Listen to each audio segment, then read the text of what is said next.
मैं सरदार हूं और ऐसी कई उदाहरणें हैं पंजाब के अंदर। अगर किसी मुस्लिम के पास कब्रिस्तान नहीं था तो सरदारों ने अपनी जमीन देकर कब्रिस्तान बनाए। यह कौन सा अधिकार है कि मैं किसी को चीज दान देना चाहता हूं? और इसको कौन बताएगा? रिजू साहब ये बताएंगे कि ये प्रैक्टिसिंग मुस्लिम है या नहीं है। यह सरासर अन्याय है। कल को श्रोमणी गुरुद्वारा प्रबंधक कमेटी 1925 का सिखों का जो एक्ट है आप उसमें भी संशोधन करेंगे।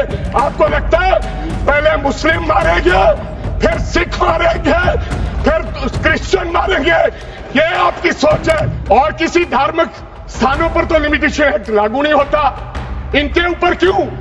आप जानबूझकर इनको अपनी लात के नीचे से दबाना चाहते हो, इनकी छाती पर चढ़ना चाहते हो, जानबूझ के मुसलमान को मारना चाहते हो, जानबूझ के इस देश में मिनॉरिटीज को खत्म करना चाहते हो। मुसलमान आपके सामने झुकने वाला नहीं है, जैसा आपने पंजाब में करने की कोशिश की। किसान झुका नहीं, पंजाब के लोग नहीं झुके, सिख नहीं झुके। आज गृह मंत्री साहब ने कहा गवर्नमेंट प्रॉपर्टी पर किसी का अधिकार नहीं है, पंचायत की जमीन कोई दान नहीं दे सकता है। 1954 में तो सारी प्रॉपर्टीज गवर्नमेंट की थी। अब एक बंदा खड़ा होगा तो वो कहेगा कि यहां पर ये गवर्नमेंट की प्रॉपर्टी है, डिस्प्यूट होगा तो आप वक्फ बाय यूजर का अधिकार खत्म कर दोगे कि ये तो जमीन गवर्नमेंट की थी, आप उसकी जमीन छीन लोगे। धन्यवाद सर, आपने मेरे को बोलने का अवसर दिया। मैं ज्यादा रेपिटेशन ना करते हुए सीधा बिल का विरोध करने के लिए खड़ा हुआ हूं। मैंने आज देश के गृह मंत्री का अच्छे तरीके से भाषण सुना और उन्होंने बार बार एक ही बार को 2-3 बातों को ज्यादा जोर दिया। एक तो उन्होंने कहा कि विरोधी दल भ्रम फैला रहे हैं, मुसलमानों के बीच डर फैला रहे हैं। ये हमने फैलाया हुआ डर नहीं है। जब देश के मुसलमान को लगा कि देश में बीजेपी में 240 संसदों में एक भी मुसलमान सांसद नहीं है, हमारे लिए जगह नहीं है, तो वो डरने लगा। जब आपने कब्रिस्तान की बात की, आपने शमशान घाट की बात की, तो वो डरने लगा। जब गोधरा हुआ, जब मुजफ्फरनगर हुआ, जब दिल्ली हुआ, जब हरियाणा मेवात में दंगे हुए, तो देश का मुसलमान डरने लगा।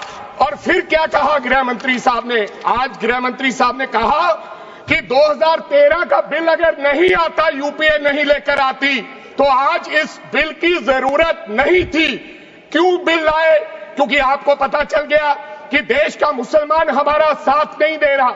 हमने हथकंडे अपना लिए, हमने आरएसएस की नीति अपना ली, हमने डंडा अपना लिया, दंगे हो गए, लेकिन मुसलमान हमारे साथ आने के लिए तैयार नहीं है।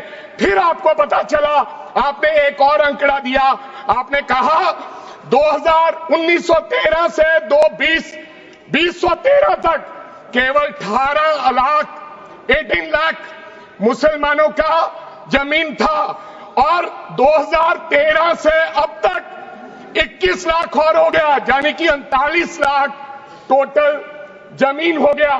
तो आपको किसी ने समझाया मुसलमान को अगर आपके बस में करना है, ये आरएसएस की नीति नहीं अपनाएगा जितनी देर आप इनकी सांस प्रणाली बंद नहीं करोगे, अगर वक्फ बोर्ड नहीं छीनोगे, अगर जमीनें नहीं छीनोगे, तब तक मुसलमान आपके सामने झुकने वाला नहीं है।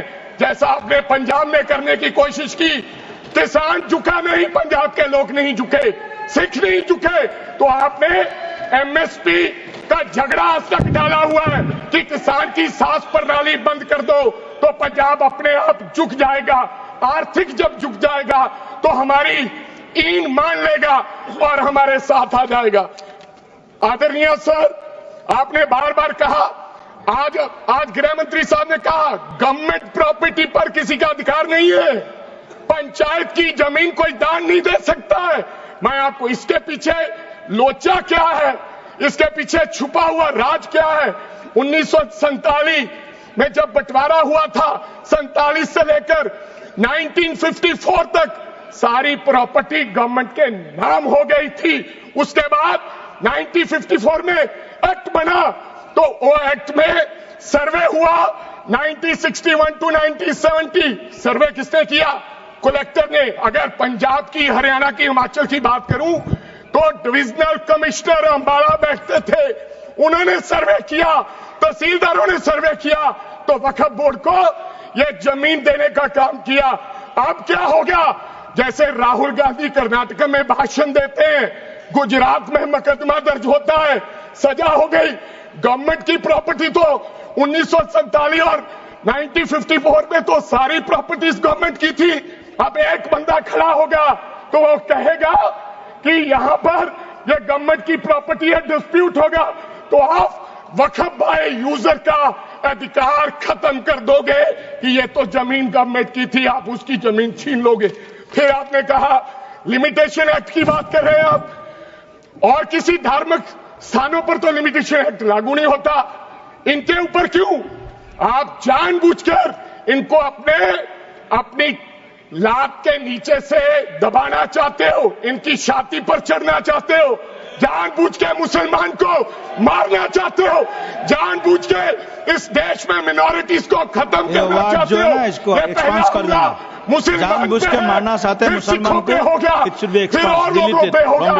और लास्ट आपने कहा प्रैक्टिसिंग मुस्लिम, एक आपने और कंडीशन लगा दी लास्ट कि 5 साल प्रैक्टिस मुस्लिम होना चाहिए, वो दान दे सकता है।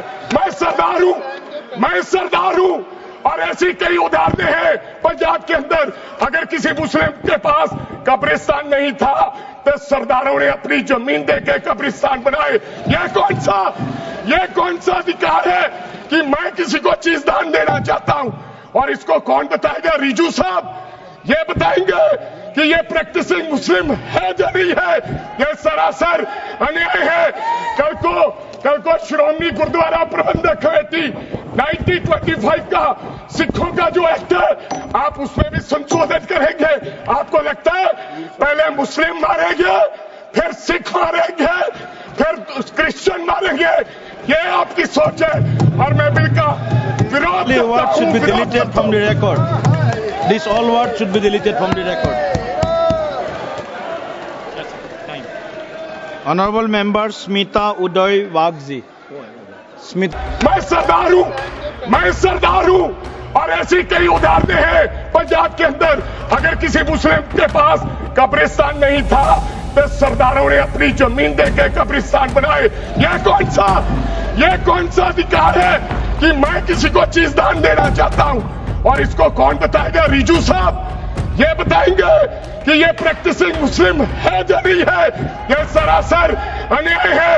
कल को श्रोमणी गुरुद्वारा प्रबंधक कमेटी 1925 का सिखों का जो एक्ट है, आप उसमें भी संशोधन करेंगे। आपको लगता है पहले मुस्लिम मारेंगे, फिर सिख मारेंगे, फिर क्रिश्चियन मारेंगे? ये आपकी सोच है।